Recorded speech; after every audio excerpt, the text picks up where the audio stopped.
Dès son arrivée au pouvoir en 1933, Hitler met en place une politique de ségrégation et crée les camps de concentration et d'extermination, où tous les opposants au régime nazi seront déportés. Comment ces prisonniers ont-ils réussi à survivre dans ces conditions inhumaines ?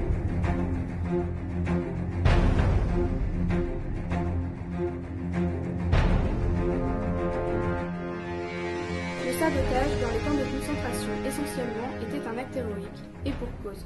Si une tentative échouait, la seule issue possible était la pendaison. Ces mouvements étaient très diversifiés, cependant il est possible d'en présenter un, tous les résumer. D, comme le décrit de nombreux résistants, à introduire des pièces défectueuses dans les machines.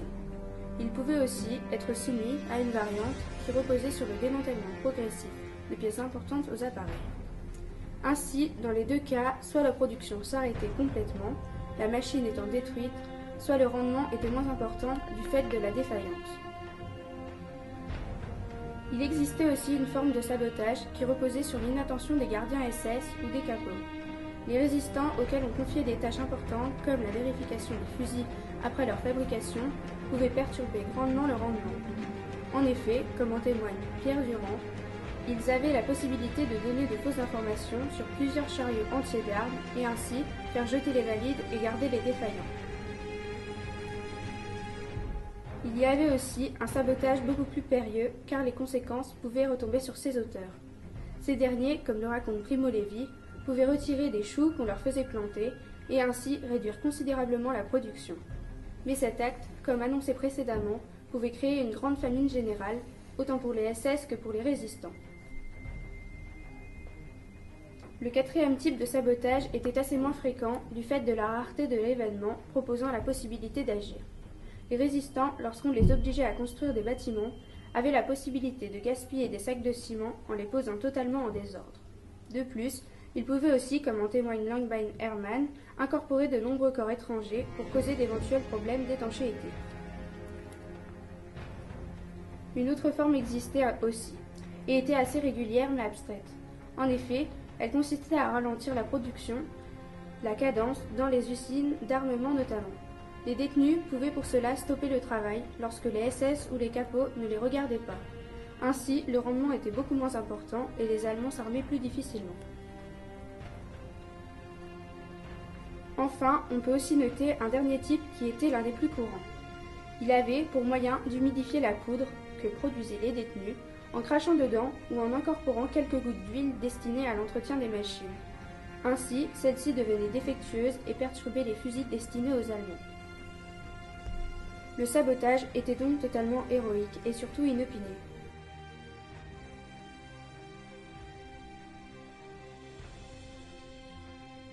Primo Levi est né le 31 juillet 1919 à Turin. Il a été élevé par une famille juive. C'était un écrivain italien. Il fut prisonnier par la milice fasciste le 13 décembre 1943 et fut déporté dans le camp d'Auschwitz. Pour résister dans les camps nazis, Primo Levi expliquait clairement que tous les hommes, pour pouvoir survivre, volaient quand l'occasion s'y prêtait. Ils volaient des écuelles, des cuillères ou encore les affaires de leurs camarades de bloc, même si ces derniers risquaient de mourir. Il disait même que certains chefs de bloc volaient de la nourriture aux capots et aux Vorarbeiters supérieurs. Lorsqu'il y avait des sélections, des détenus, qui étaient amis avec des supérieurs, pouvaient se faire passer pour malades, évitant ainsi d'être sélectionnés pour la chambre à gaz. Certains détenus, très malins, offraient de la nourriture à leurs camarades pour qu'ils leur donnent leurs bassines pleines de diarrhée. Les SS, pensant réellement qu'ils étaient malades, les envoyaient à l'infirmerie où ils échappaient ainsi aux souffrances endurées dans le camp.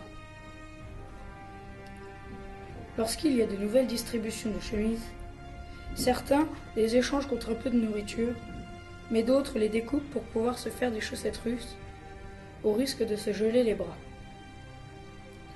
Primo Levi parle aussi de troc et de bourse, où les déportés s'échangent leurs affaires personnelles, comme des dents en or ou de l'argent, contre de maigres rations de pain et de soupe. Dans chaque commando, une personne est désignée pour laver les marmites de soupe et donc bénéficier des restes de leurs camarades. Les détenus désobéissent parfois et ne travaillent que très peu lorsqu'ils ne sont pas surveillés par les capots. Dans les camps, le fait de survivre est primordial pour les détenus, surtout à Auschwitz. Primo Levi fut sauvé le 27 janvier 1945 par l'Armée rouge lors de la libération du camp. 42 ans plus tard, il se suicide à l'âge de 67 ans dans la ville de Turin. Aujourd'hui encore, beaucoup s'interrogent sur sa mort, lui qui a survécu à tant d'horreurs. Le film La vie est belle est un bon exemple d'œuvre illustrant la résistance dans les camps nazis. Dans ce film, la résistance est traduite par la résistance du père dès l'entrée au camp. Il dit à son fils Josué qu'il lui a organisé un voyage, le but étant de remporter un total de 1000 points pour gagner un char d'assaut. C'est avant tout une résistance morale, pour que son fils se sente le mieux possible. Après, le père se porte volontaire pour traduire ce que dit l'USS, même s'il ne parle pas l'allemand. Par conséquent, et pour rassurer son fils, il explique les règles du jeu. Ses co-détenus jouent le jeu. Il confirme ce que dit le père. La journée, pendant que le père travaille, le fils passe son temps à se cacher. Son père lui promet des points. Le père cache son fils dans une brouette pendant qu'il transporte des matériaux. Et il aperçoit sur sa droite le bureau des SS, vide. Il entre, alors, puis parle dans le micro à sa femme, qu'il n'a pas vue depuis son entrée au camp. C'est de la résistance. Ensuite, il lui met la musique qu'elle aime. À la fin du film, Josué et son père essayent de s'évader, mais ils se font rattraper. Le père cache alors le jeune Josué dans un placard. Ensuite, le père essaye de s'enfuir seul, mais un garde le rattrape juste devant le placard. Voyant son fils le regarder, il se met à marcher d'une façon amusante, avant d'être exécuté dans un coin. Un silence règne alors, le fils sort du placard, puis il entend un bruit de char d'assaut. C'est un Américain venu libérer le camp. L'Américain lui propose alors de monter dans le char et l'enfant accepte et croit avoir gagné le jeu.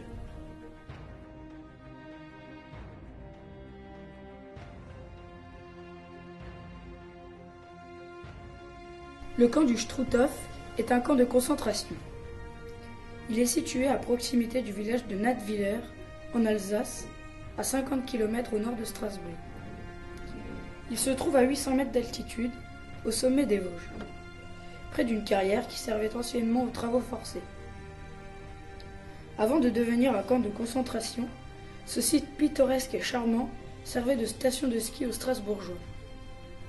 200 à 300 personnes étaient prévues pour l'organisation et le gardiennage du camp. Le camp comprenait 15 baraques qui pouvaient contenir chacune 150 à 200 détenus, mais qui en ont contenu jusqu'à 600. Ce croquis a été réalisé par le docteur Henri Gaillot au camp du Struthof.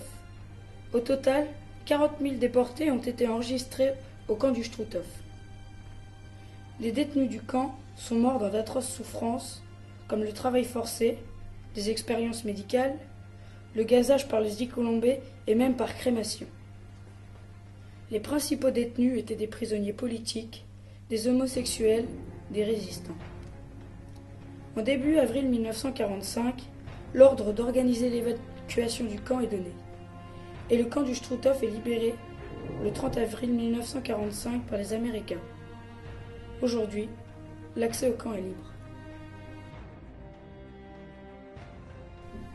La Grande Évasion est l'histoire vraie d'une des plus grandes évasions en masse de prisonniers de guerre de la Deuxième Guerre mondiale. L'action se situe à Luft-Stalag 3, un camp allemand de prisonniers de guerre placé sous contrôle de Luftwaffe et situé à Sagan, aujourd'hui en Pologne, à environ 150 km au sud-est de Berlin. Le camp avait été établi pour les aviateurs alliés capturés et était censé être mieux gardé que d'autres camps de prisonniers en raison du regroupement de ce camp d'un certain nombre de spécialistes de l'évasion, plusieurs fois évadés et repris. Les prisonniers sont essentiellement des aviateurs de la RAF et quelques pilotes de l'US Air Force. Le camp se compose d'une petite prison appelée le réfrigérateur, de plusieurs tours de guet, de cantonnements, de bureaux pour les soldats allemands et de baraquements pour les prisonniers. La volonté de réaliser une évasion en masse tient au désir d'obliger les Allemands à poursuivre les évadés à travers le pays en mobilisant ainsi des forces qui ne pourront être employées à d'autres tâches. Steve McQueen utilise une moto pour s'évader et il réussit. willst du denn hin? Zeig mir mal deinen Ausweis. Hey, halt! Halt!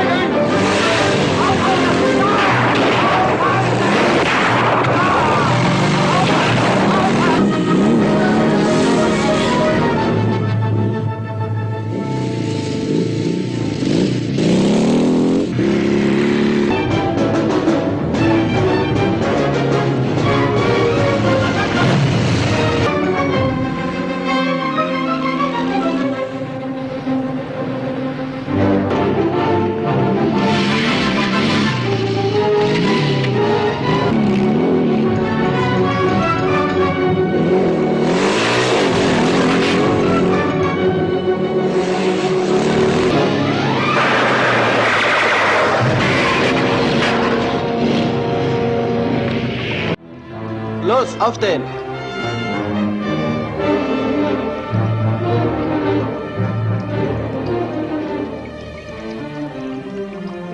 Hände hoch!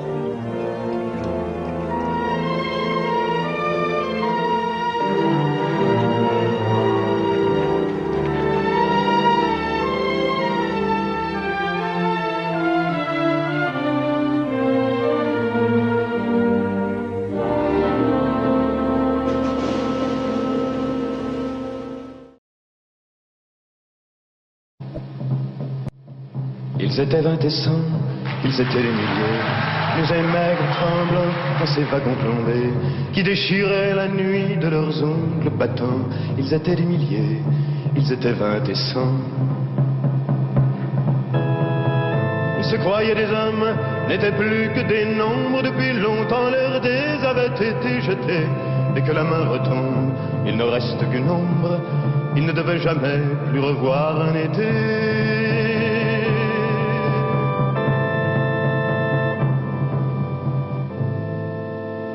La fuite monotone et sans hâte du temps, survivre encore un jour, une heure, obstinément. Combien de tours de roue, d'arrêt et de départ qui n'en finissent pas de distiller l'espoir. Ils s'appelaient Jean-Pierre, Natacha ou Samuel. Certains priaient Jésus, Jéhovah ou Vishnu, d'autres ne priaient pas, mais qu'importe le ciel, ils voulaient simplement ne plus vivre à genoux.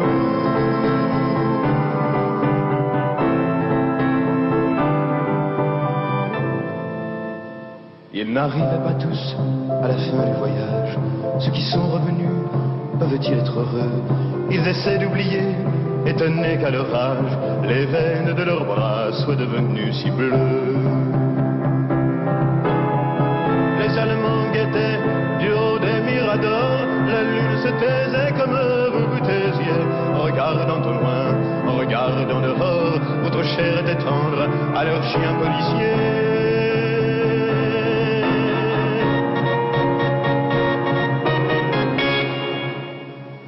On me dit à présent que ces mots n'ont plus cours, qu'il vaut mieux ne chanter que des chansons d'amour, que le sang sèche vite en entrant dans l'histoire, et qu'il ne sert à rien de prendre une guitare. Mais qui donc est de taille à pouvoir m'arrêter? L'ombre s'est faite humaine, aujourd'hui c'est l'été. Je twisterai les mots s'il fallait les twister, pour qu'un jour les enfants sachent qui vous étiez.